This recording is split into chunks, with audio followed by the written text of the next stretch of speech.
And what we're hearing that personalization is very key in all of this. We heard it in the first session, and again, it brings a 25% increase in revenue. So it makes a lot of sense now to talk about it in depth with our next speaker, Kseniia Maiboroda, yes, CEO of Elevatix. There we go.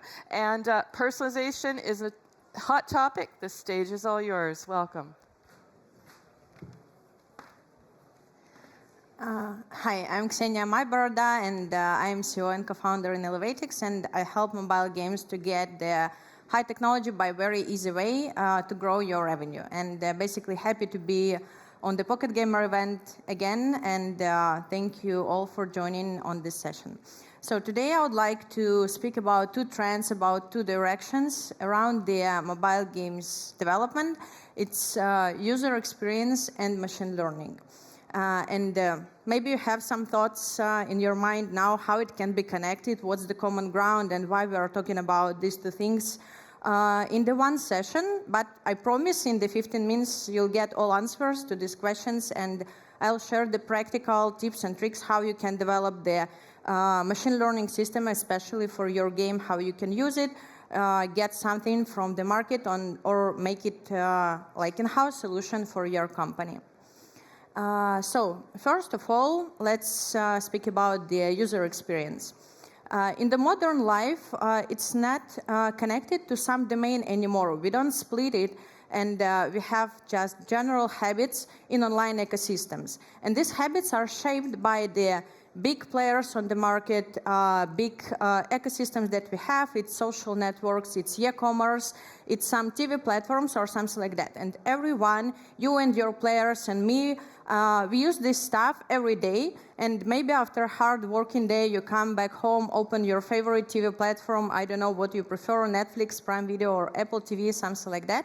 And you get recommendations. And basically, you are happy that you don't have to waste your time for find something for today. And you're basically happy to pay for that because someone care about you.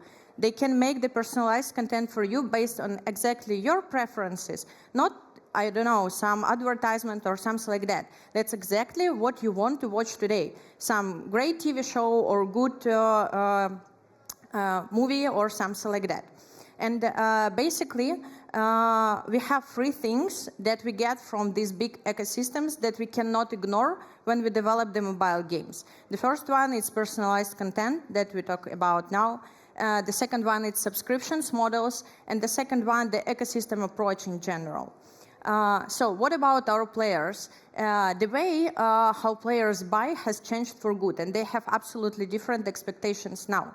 They don't want generalized content that would like to have personalization.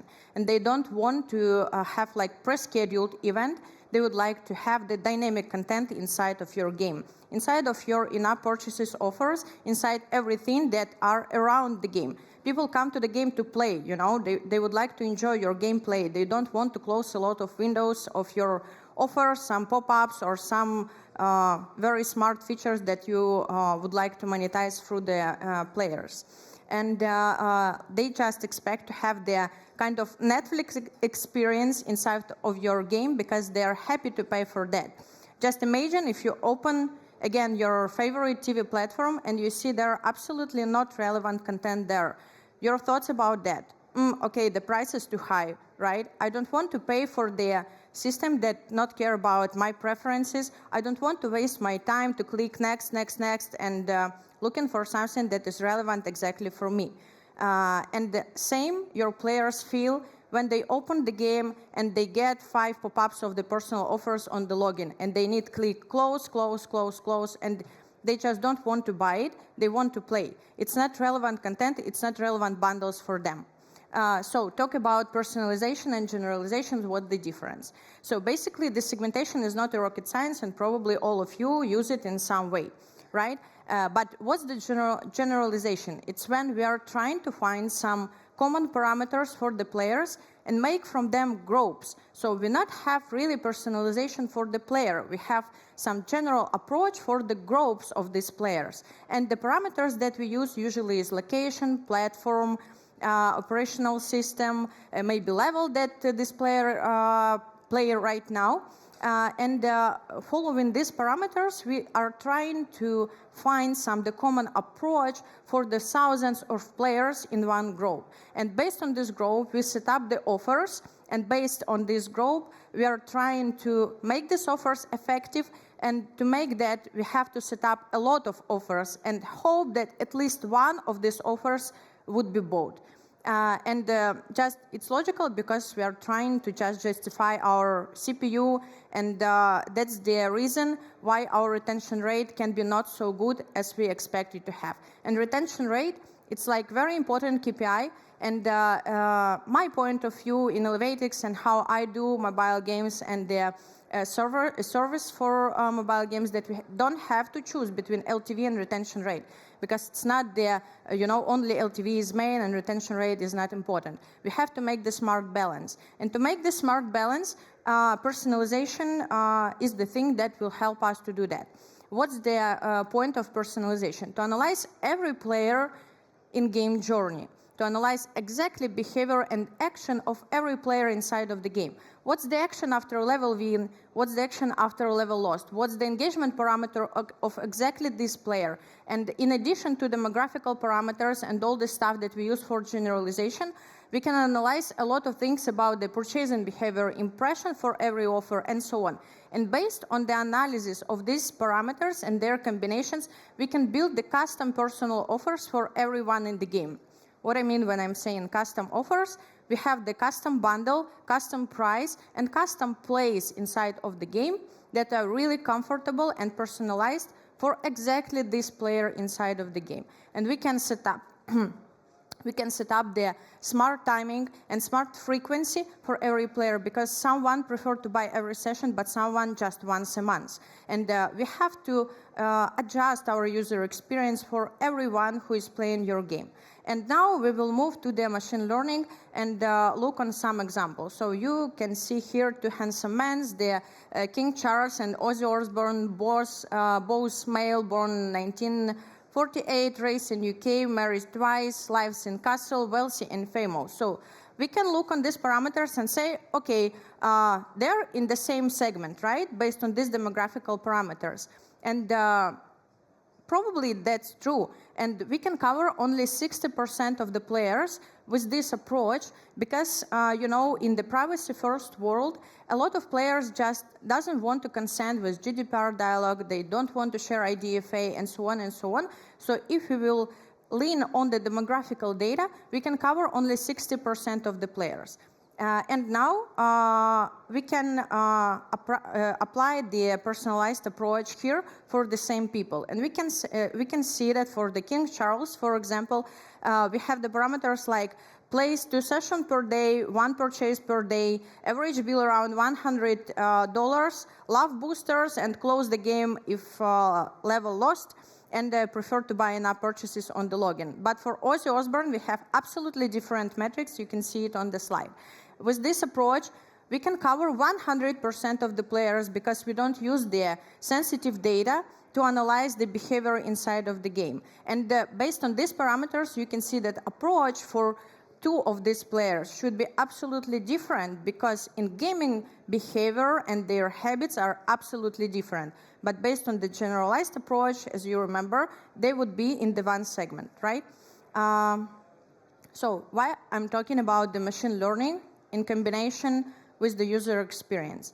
Because if you would like to analyze tons of parameters and their combination, we have to build some powerful enough tool. And machine learning, that's exactly the key to the personalization door, because to make personalization, we have to act in the real time. So we have to analyze tons of data in the real time and provide the right recommendations right now. Machine learning can provide this experience, and based on the my experience with our customers on the market, I can say that using the machine learning for the personalization of in-app offers, you can get double average revenue per paying user, increase your LTV significantly, and very important, to grow your conversion rate up to 5-7%, because without conversion, we cannot build a long-term relationship with our players.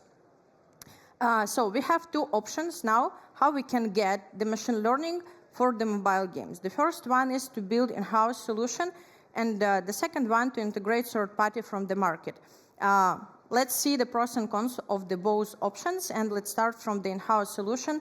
I'll share with you the main points that you need to evaluate before you will decide to build this solution, and some tips and tricks how you can choose the right models for building this personalization system.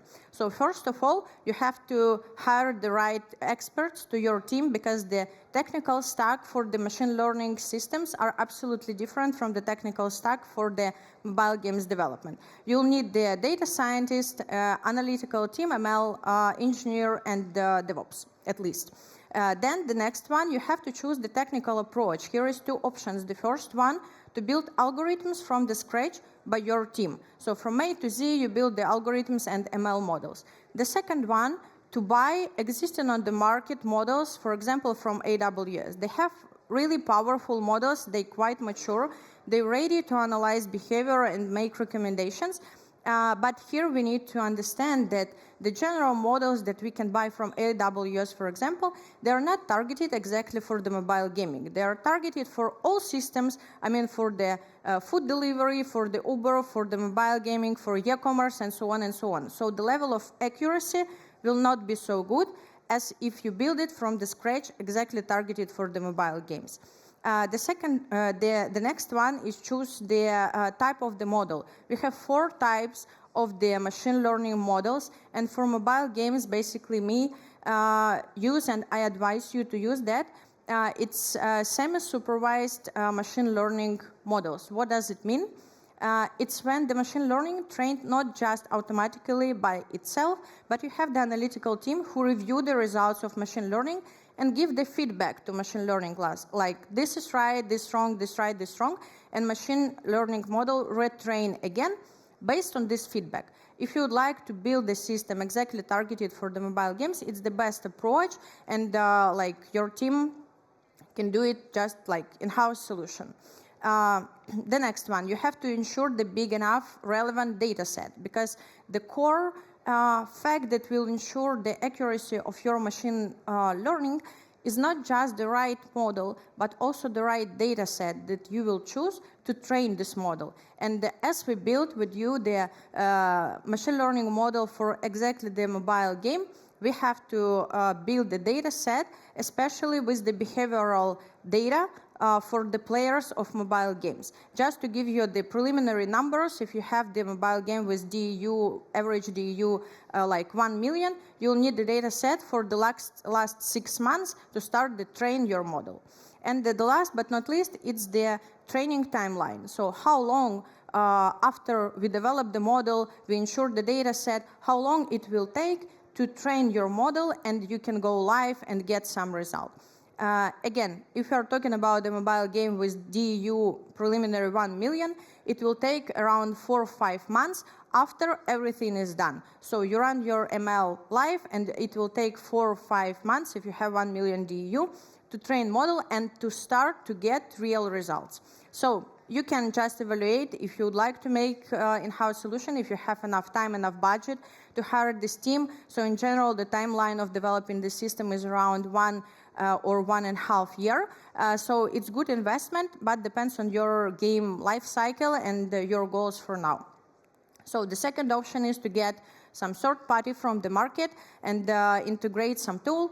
For example, in Elevatix, we are doing machine learning for mobile games for 3 years. We have quite mature models now, and we provide the results after just 3-4 days after integration. So it's very fast solution. And I would like to share with you the points how you can evaluate the third party, because we have a lot of LiveOps tools and probably several LiveOps plus ML tools on the market. And I would like to share with you the a little bit tricky tips how you can evaluate and understand ROI if you would like to make partnership with some tool from the market. So first of all, evaluate time and resources. What does it mean? How long it will take to integrate this tool, and how many people you need to operate this system in the future, how many people you need to support the technical stuff, how many developers you need to integrate all your features to this system. Because if you are talking about the trial period, it can be just 1 month. But if you are talking about the integration, it can extend this 1 month to a very long period of time. So it has to be clarified before you go with someone and sign some contract. The next one, commitment to the long-term machine learning training timeline. As I talked before, the timeline of training is really a core important thing that will ensure the accuracy of machine learning. And if you try to make the partnership with third party and they require it to wait until the first result, 4, 5, 6 months, because machine learning have to be trained, means that you cannot be sure about result. The really mature ML models can give result in a week. If you have to wait several months until the first result, means that this ML model is not quite mature and it's not trained on the relevant data set. And they will use your data set to train their models. So it's not the way, I think, probably how you would like to make the business. The next one, review the sensitive data. So we have to be sure before integrating some third parties which exactly sensitive data and privacy data will be used for the machine learning analysis, because you know that now it's very strict rules from the both App Stores and Google Play, and when they review your build with the new SDK, and if you will have there the huge list of the personal data of the players that you didn't use before, you will have some troubles, and every time when you will release your new build, you'll get some questions from the stores. So just review carefully the sensitive data that's supposed to be taken by the machine learning that you will use. The next one, assess the data sources. So sometimes ML systems connected directly to the mobile game. Sometimes they connected to the external data sources, kind of Google Analytics or something like that. And if you understand that the third party will take the data from another third party, you just have to be sure that you are going to use both of them for the quite long period of time. Because if ML will be connected to this data source, you have to keep this data source for the time when you are going to use the ML system model. And the last but not least is about the billing. I see that on the market, very often third parties provide the annual contract, because like machine learning needs the very long time to be trained and so on and so on, and monthly contract will not work because like you have to wait for the half a year to get some results and so on. But basically it's the same that we discussed before. If machine learning have to be trained for several months, 4 or 3 months, means that machine learning model is not like mature enough.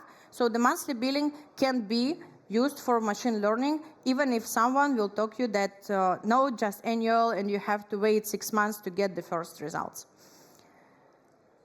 So basically that's it. We'll be happy to answer your questions. You can connect me through the LinkedIn, ping me, just say hi, and give me feedback about the sessions or answer your questions. Thank you. Thank you, Kseniia. And you will also be on the panel.